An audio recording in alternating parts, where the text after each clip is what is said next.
యుద్ధంలో రష్యాను పూర్తి స్థాయిలో కట్టడి చేయడమే ధ్యేయంగా ఉక్రెయిన్ కు అమెరికా అండదండలు అందిస్తుంది.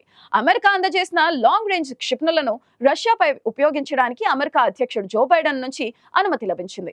దీంతో రష్యా భూభాగంలో సుదూరంగా ఉన్న లక్ష్యాలపై సులువుగా దాడులు చేసేందుకు ఉక్రెయిన్ కు వీలైంది. అది మొదటి సూసైడల్ నిర్ణయం. అది అలా ఉంటే మేమిచ్చిన మందు పాత్రలు వాడేందుకు ఉక్రెయిన్ కు అనుమతిస్తున్నాం అంటూ అమెరికా రక్షణ మంత్రి లాయిడ్ ఆస్టిన్ మరో శుభవార్త వెల్లడించడంతో అమెరికా తన రెండో సూసైడ్ నోట్ విడుదల చేసినట్టయింది. తాము సరఫరా చేసిన యాంటీ పర్సనల్ ల్యాండ్ మైన్స్ ఉపయోగించడానికి ఎందుకు అనుమతించామనడానికి చెప్పిన కారణం చాలా బలహీనంగా ఉంది. యుద్ధంలో రష్యా ఎప్పటికప్పుడు వ్యూహం మార్చేస్తుండటంతో ఉక్రెయిన్ నుంచి కూడా వ్యూహం మార్చక తప్పడం లేదని చెప్పిన కారణం బైడెన్ చరిత్రలో ఓ నల్ల పేజీకి కారణం కానుంది. బైడెన్ కు తెలిసే చేస్తున్నారా లేక వృద్ధుడు మతిస్థిమితం కోల్పోయారా అర్థం కావడం లేదని అంటున్నారు విశ్లేషకులు.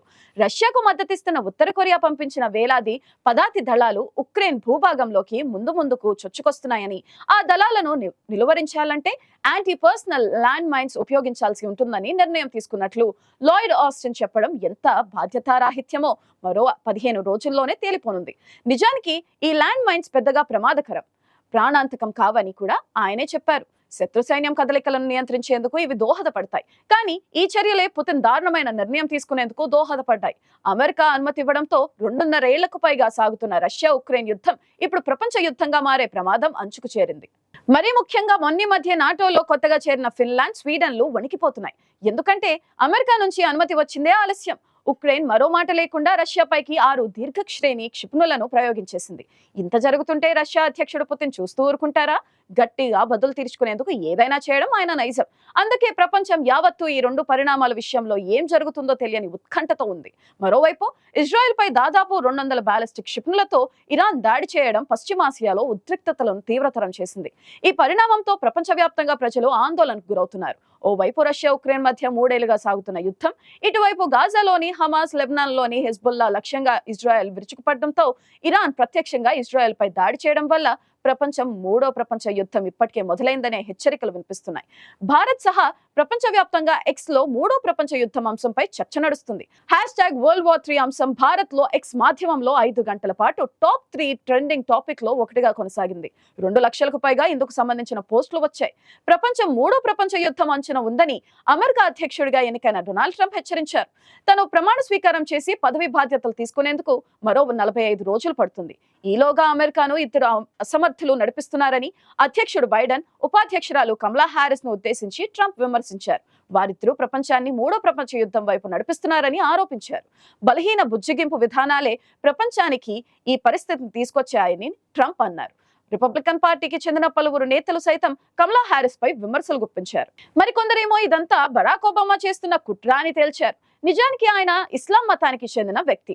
ఆయన పేరు మనకు ఒబామా అనే తెలుసు, కానీ ఆయన పూర్తి పేరు బరాక్ హుసేన్ ఒబామా.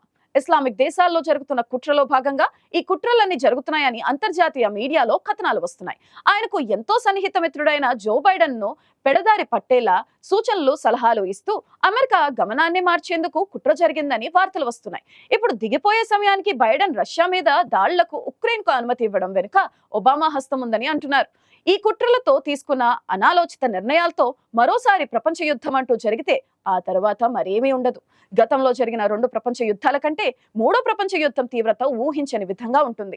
ఉదాహరణ కోసం చెప్పుకోవడానికి కూడా లేదు, ఎందుకంటే ఇది వరకు ఈ విషయంలో ఏ అనుభవాలు లేవు. ప్రపంచవ్యాప్తంగా ఈ తరహా బీభత్సం మొదటిసారి కనిపిస్తుందని నిపుణులు హెచ్చరిస్తున్నారు. ఇది మానవాళిని నాశనం చేస్తుందని అంటున్నారు. ఇప్పుడంటే రష్యా కాస్త తక్కువగా కనిపిస్తుంది, కానీ ఒకప్పుడు సోవియట్ యూనియన్ కాలంలో రష్యా సత్తా ఏమిటో అందరికీ తెలిసిందే. రష్యా ఇప్పటికీ ప్రపంచంలోనే అతిపెద్ద దేశం. 1.72 లక్షల కోట్ల చదరపు కిలోమీటర్ల వైశాల్యంతో భారతదేశం కన్నా 5 రెట్లు పెద్దగా ఉంటుంది. దాదాపు 2 అమెరికాల వైశాల్యం ఎంత ఉంటుందో అంత పెద్దగా రష్యా ఉంటుంది. కాగా 2వ ప్రపంచ యుద్ధం అనంతరం అమెరికా, USSR మధ్య ప్రచ్ఛన్న యుద్ధం జరిగి ప్రపంచంలోని దేశాలన్నీ చెరోవైపు నిలిచాయి. స్వల్పకాలంలోనే రష్యా కన్నా అమెరికా మరింత బలపడింది. సోవియట్ యూనియన్ నుంచి విడిపోయిన దేశాల్లో ఒకటైన రష్యా ఆర్థికంగా అనేక ఒడిదుడుకులకు లోనైంది. ఓ దశలో ప్రపంచంలో ఒంటరిగా మిగిలింది. అయితే ఎప్పుడైతే అత్యంత బలవంతుడైన గట్టి నిర్ణయాలు తీసుకోగల పుతిన్ శకం ప్రారంభమైందో అప్పటి నుంచి రష్యా మళ్లీ గాడిన పడింది. ఒకప్పటి స్థాయిలో కాకుండా అమెరికా వ్యతిరేక శక్తులైన చైనా, ఉత్తర కొరియా, ఇరాన్ తదితర దేశాలను కలుపుకొని అమెరికాను సవాలు చేయగల స్థితికి చేరుకుంది. అమెరికా అధ్యక్షుడు ఎక్కడికైనా వెళ్తే ఎంత భద్రత ఉంటుందో అందరికీ తెలిసిందే. చీమ చిటుకుమన పసిగట్టే కమాండోలు విధుల్లో ఉంటారు. అయితే రష్యా అధ్యక్షుడికి అదే స్థాయిలో భద్రత ఉంటుందనే భావించాలి. కాగా ఇప్పుడు ఉక్రెయిన్ పై రష్యా సాగిస్తున్న యుద్ధంలో దీర్ఘశ్రేణి క్షిపణులను వాడడానికి ఉక్రెయిన్ కు అమెరికా అనుమతి ఇవ్వడంతో పరిస్థితి ఎక్కడికి వెళ్తుందో తెలియని పరిస్థితి నెలకొంది. రష్యా ఉక్రెయిన్ యుద్ధం తీవ్రమైతే అమెరికా నేరుగా రంగంలోకి దిగితే ఈ క్రమంలో పుతిన్ సహా రష్యా అగ్ర నాయకత్వాన్ని నాటో కూటమిలోని పాశ్చాత్య దేశాలు హతమారిస్తే ఇదంతా జరుగుతుందని కాదు, కానీ ఒకవేళ జరిగితే అప్పుడు అది ప్రపంచానికే పెను ప్రమాదం అని చెప్పాలి. ఎందుకంటే రష్యా వద్ద డెడ్ హ్యాండ్ అనే పెరిమీటర్ వ్యవస్థ ఉంది. ప్రపంచాన్ని అంతం చేయగల సత్తా దీనికి ఉంటుంది. అమెరికా నాటో కూటమి దాడుల్లో తమ బలగాలని తుడిచిపెట్టకపోయినా రష్యా అధికారి ఎవరైనా ఒకరు పెరిమీటర్ ను ఆపరేట్ చేస్తే చాలు, రష్యా వద్ద ఉన్న అణ్వాయుధాలు మానవరహితంగా ఎవరి ప్రమేయం లేకుండా మొత్తం శత్రు దేశాల మీదకు దూసుకువెళ్తాయి. దీనికి కారణం ఏమంటే మనమే పోయే పరిస్థితి వస్తే మనతో పాటు అందరూ పోవాలి అనే సోవియట్ యూనియన్ కాలం నాటి సూత్రంతో ఈ వ్యవస్థను రూపొందించడం జరిగింది. అది ఇప్పుడు యాక్టివేట్ అయ్యే అవకాశం ఉంది. పైగా రెండో ప్రపంచ యుద్ధం తర్వాత అణుబాంబు దాడి విపరిణామాలు ఎలా ఉంటాయో అందరికీ తెలుసు. ఆ తర్వాత తమ వద్ద పోగైన అణ్వాయుధాలను ధ్వంసం చేయాలని నిర్ణయించారు. కానీ ఇప్పటికీ రష్యా వద్ద 5500 అణు వార్ హెడ్స్ ఉన్నాయి. అమెరికా వద్ద ఉన్నవి 5044. అంటే ఏ రకంగా చూసినా అణు పెద్దన్న రష్యానే అంటున్నారు నిపుణులు.